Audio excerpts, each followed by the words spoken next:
it's best to share that burden with someone, even if it's just talking to someone, even if it's just connecting with someone who has gone through the same challenge.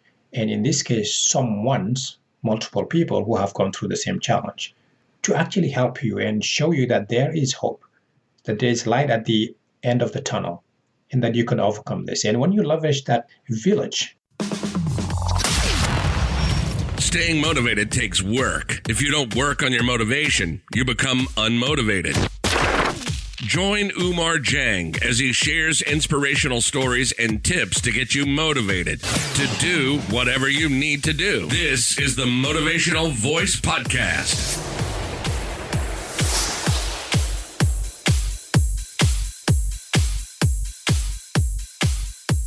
Hi everyone, welcome to the Motivational Voice Podcast. This is session number 40. Today I am tackling the topic of resilience. More specifically, I am going to walk you through 3 principles of resilience. These 3 pillars can not only help you build resilience, but also change how you view challenges in your life. I am going to share part of my story. This is, as you might expect, a very personal story, but this particular experience taught me a lot about what it means to be resilient and how I can use it in my life. So let's dive right in.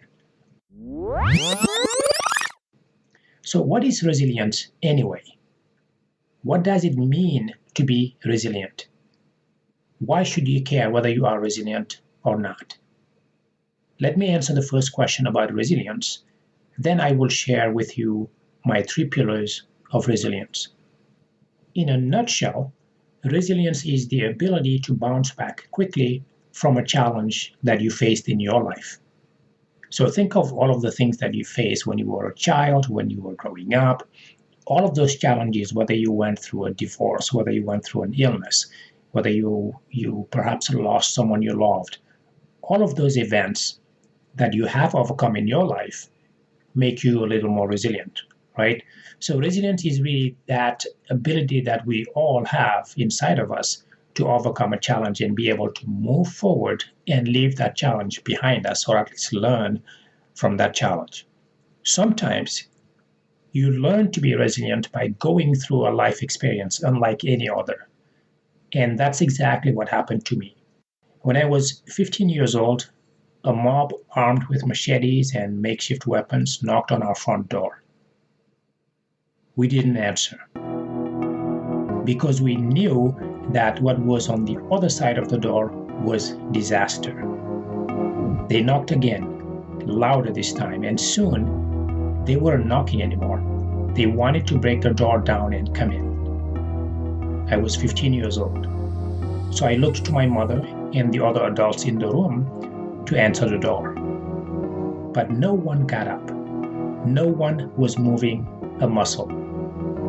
I looked at my older sister, who is about 3 years older than I am, and it hit me.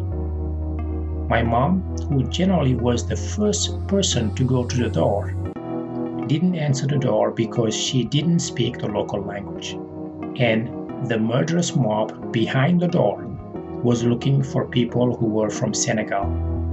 Because days before the mob came to our door, there was a minor fight at the border between Senegalese farmers and Mauritanian herders. The Mauritanian military intervened and shot and killed 2 Senegalese locals. When the word got to Senegal, the youth took to the streets protesting the presence of Mauritanians in Senegal. During that protest, a young Senegalese man was shot and killed. And just like that, a ripple between 2 neighbors turned into an organized act of genocide and ethnic cleansing. A lot of people lost their lives in a matter of hours in each country. Because my parents were originally from Senegal and we were living in Mauritania, our family became a target. Without any meaningful intervention from the authorities, these mobs went from door to door looking for people to kill. So it made sense that my mother didn't open the door because she would have given us away due to the fact that she did not speak the local language. But my sister and I knew that someone had to answer the door and that someone had to be us.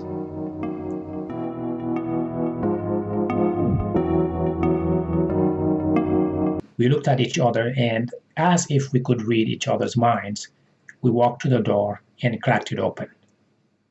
They immediately tried to get in, and they started asking, "Are there Senegalese here in this house?" And we responded in the local language, no, there are no Senegalese here. And we convinced them that they didn't need to come in, but they were insistent and they wanted to come in because one of them had seen, which is ironic because he lived in the neighborhood, he had seen that Senegalese people would come and go in our house. And I managed to convince him that my mother, when my father passed away, my mother was selling knickknacks and fruit and milk to people of the neighborhood. And that's how she was helping make ends meet at the time. And she was selling milk this is custom-made homemade milk that she was selling to everyone in the neighborhood, including Senegalese people, Mauritanian people, everyone. And that is why that you are seeing people coming and going in this house sometimes. And that managed to convince them to walk away. And once they did, we realized that had they come in, they would have killed all of us because some of our neighbors who were not as fortunate were hiding in our very own house. This, of course, led to the realization that we had to flee the country, that we had to leave to save our lives. My mother had my sisters go to the Senegalese embassy, and they were eventually evacuated out of the country. My mother and I stayed behind because I wanted to finish the final school semester. In hindsight, 15-year-old me was making a terrible, terrible decision. But we realized that we were no longer safe in our own home. So my mom had a friend, a Mauritanian friend that she really trusted. We managed to go there and stay with her. But one night, my mother decided that she was going to go check on our home, and she never came back. So all of a sudden, I found myself in a country that no longer wanted me, a country where I didn't feel safe, having to figure out what to do. So I did the only thing that I thought would keep me safe. I went to stay at a Red Crescent refugee camp. Red Crescent is the name of the Red Cross in certain countries around the world. The camp was really overcrowded because it was welcoming a lot of other Senegalese people and, in fact, foreigners who were fleeing from the mobs. It was overwhelming, it smelled bad, the amenities were truly, truly overwhelmed by the sheer volume of people who were coming in every day. I slept wherever I could find shelter, on the floor, on cardboard boxes, anywhere I could claim a small piece of dirt as my own. More importantly, getting access to food rations was really, really difficult. At the time, I was about 146 to 150 pounds or so. I was skinny, 15 years old. And the first couple of times the food ration truck came, people swarmed it. I nearly got crushed by the crowd trying to get food. I was barely eating and I was in a constant state of hunger. I quickly realized that if I was going to survive this camp, I had to do something. I was going to starve if I didn't find a way to get any food. So I found 4 other refugees who were stronger, bigger, they were adults, and I managed to convince them to pull our resources together. Either I somehow managed to convince them or they took pity on me. Either way, it worked. We formed a tightly knit and effective crew and pulled our resources together. The camaraderie and the sense of belonging helped strengthen my resolve and helped me survive the refugee camp. Eventually, I got sent to Senegal through an air bridge that was organized by the international community, where they were sending Senegalese people back to Senegal and Mauritanian people back to Mauritania, vice versa. When I landed in the capital city of Senegal, Dakar, the only thing I had was a street address that my mother had mentioned when she realized that we had to flee the country, and the name of my uncle who lived in Senegal. I only ever remember going to Senegal when I was very young. I was about 5 or 6 years old when my grandmother died. We went to visit. we took a road trip there. So I had no idea whether I would find them or not.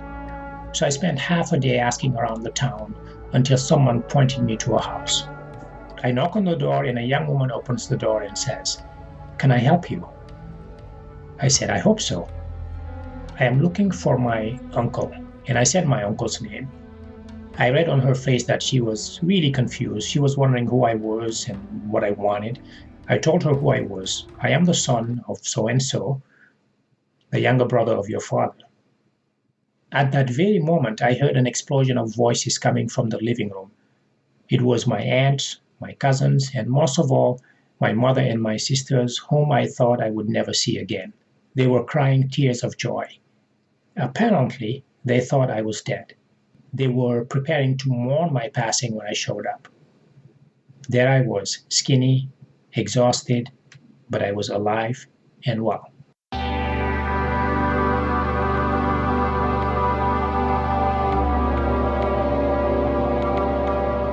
By the way, if you are thinking that this story is insane, that I should write a book about it, the answer is yes. I am working on a memoir that will be likely called fa0ebf, Stories of Resilience from a West African Childhood. I will link to it in the show notes if you're interested in following the book or in hearing when I release the book. I'll let you know. So what does this story have to do with resilience?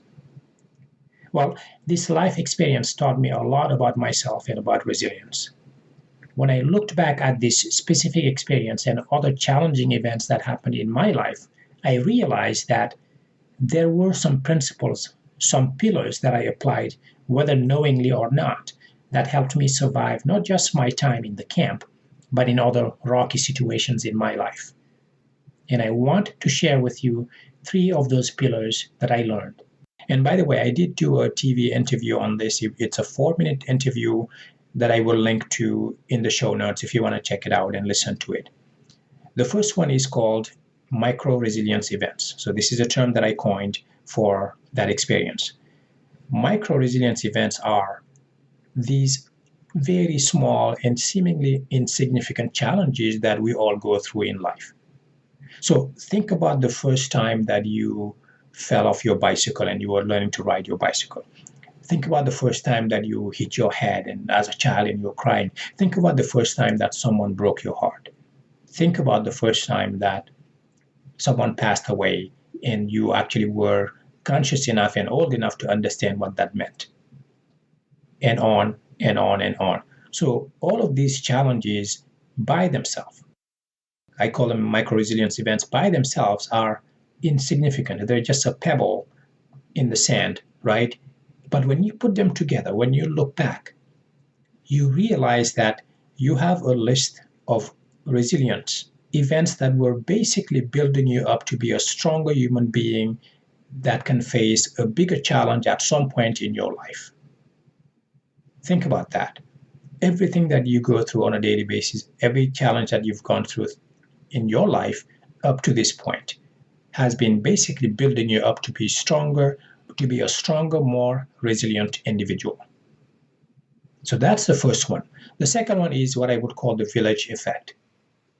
The village effect refers to the ability to leverage the power of a small group of people within your community. It could be a smaller, tight-knit community, your friends, your tight friends, your family.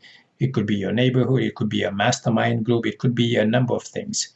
But these are a group of people that you trust, that you go to get help. When I came to the United States, and it's been some 20 plus years ago, I noticed the difference between the way people live in Senegal, in West Africa, and the way people live here. The number one thing that struck me was the pace of things. Everything was quick, go, go, go, go, go, right?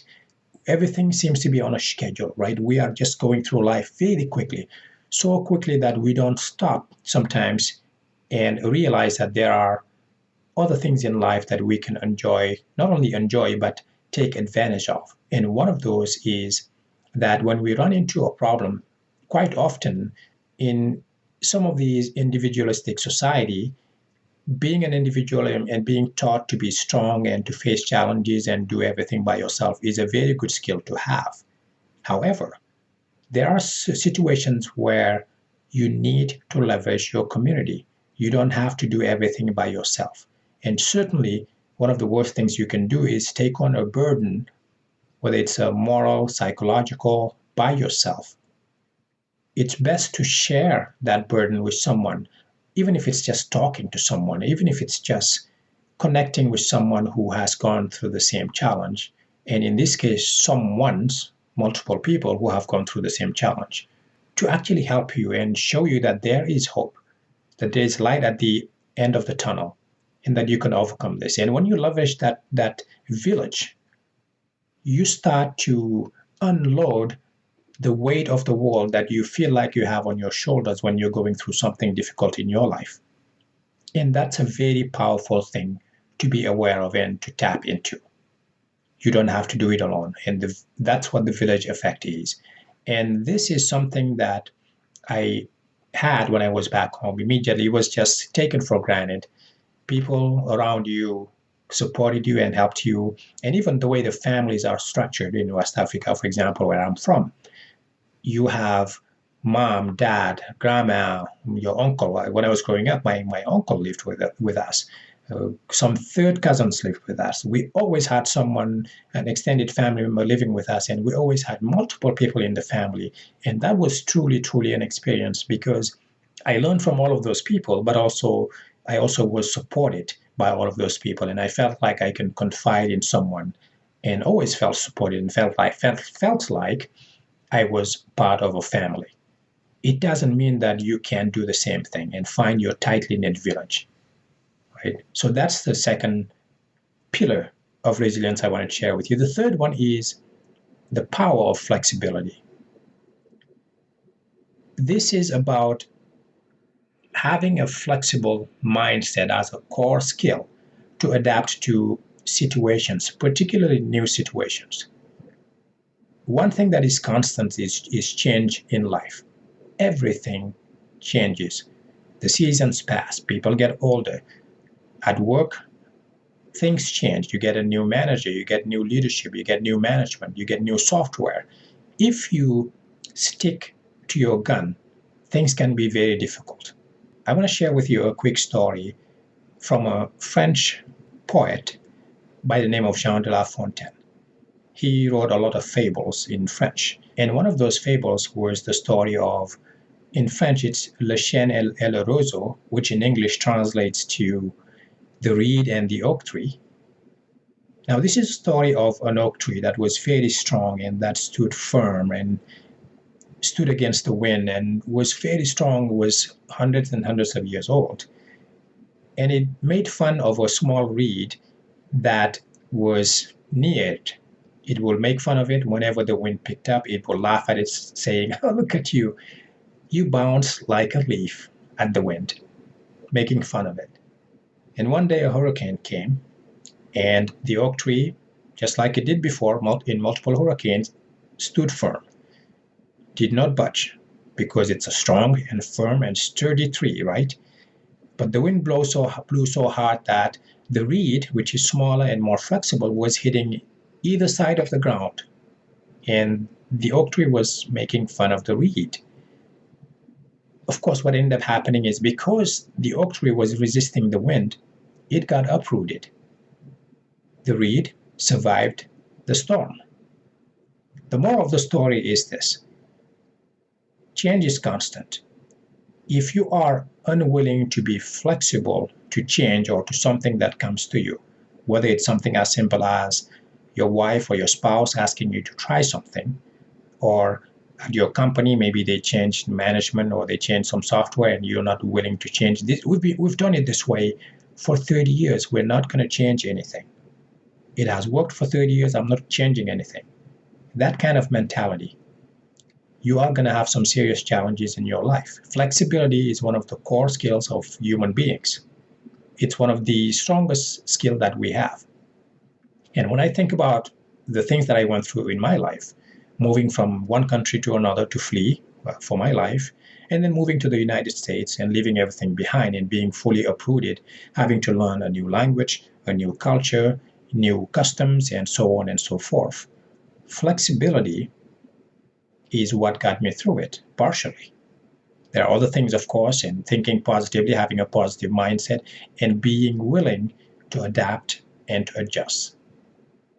So that's the third pillar of resilience that I want to teach you. If you combine all of these pillars together, first we talked about micro-resilience events, the things that happen in your life that maybe you know it or you don't realize it, they are making you stronger. Right? I'm not saying that everything makes you stronger and that you don't have the right to feel sad or to crumble. Yes, we fall, but we get up and continue, and we learn from that struggle. That becomes resilience, or it translates into resilience. So number one, micro-resilience events. Number two was the village effect. Leverage your community, leverage your friends, those you trust, to help you get through a tough time. In our society, at least in the United States, and I believe in most other Western countries, it is done through communities, maybe some groups that come together that talk about their issues in a place where they feel safe and they feel heard. And the final one is the power of flexibility, which I just talked about. And the reason I wanted to share this is to show you that because we're moving so fast in life, we don't stop and think that we have it within us to overcome many, many challenges that in some cases we think we are not equipped to deal with. But by slowing down and just taking a moment to be with ourselves, to be present in the moment, and to just open our minds to what we can do, you can do amazing things. You can reach your goals, you can overcome challenges, you can do a lot more things. That, my friend, is why I believe you can do amazing things and you can overcome challenges, just like I did, just like many, many millions of other people are doing around the world in situations where some of us would crumble.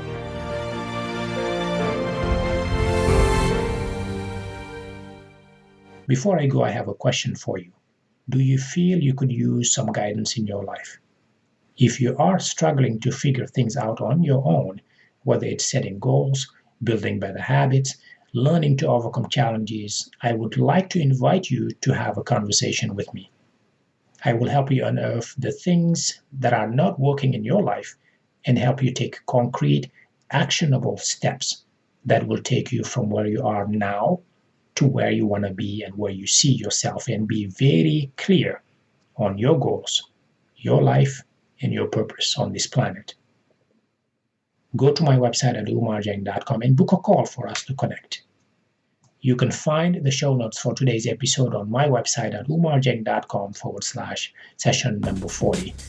If you enjoyed the story that I shared here, I felt like I wanted to share more of who I am and where I come from and what I learned from my struggles, pull out your phone and give me a follow, or better yet, let me know what you think by leaving a review. I would love to hear what you think about the show. Thank you for listening, and thank you for spending part of your day with me today. Until next time, please stay safe and motivated. Goodbye. Thank you for listening to the Motivational Voice Podcast. If you enjoyed the show, please subscribe and rate it on iTunes. Get show notes and the latest blog posts at omarjang.com.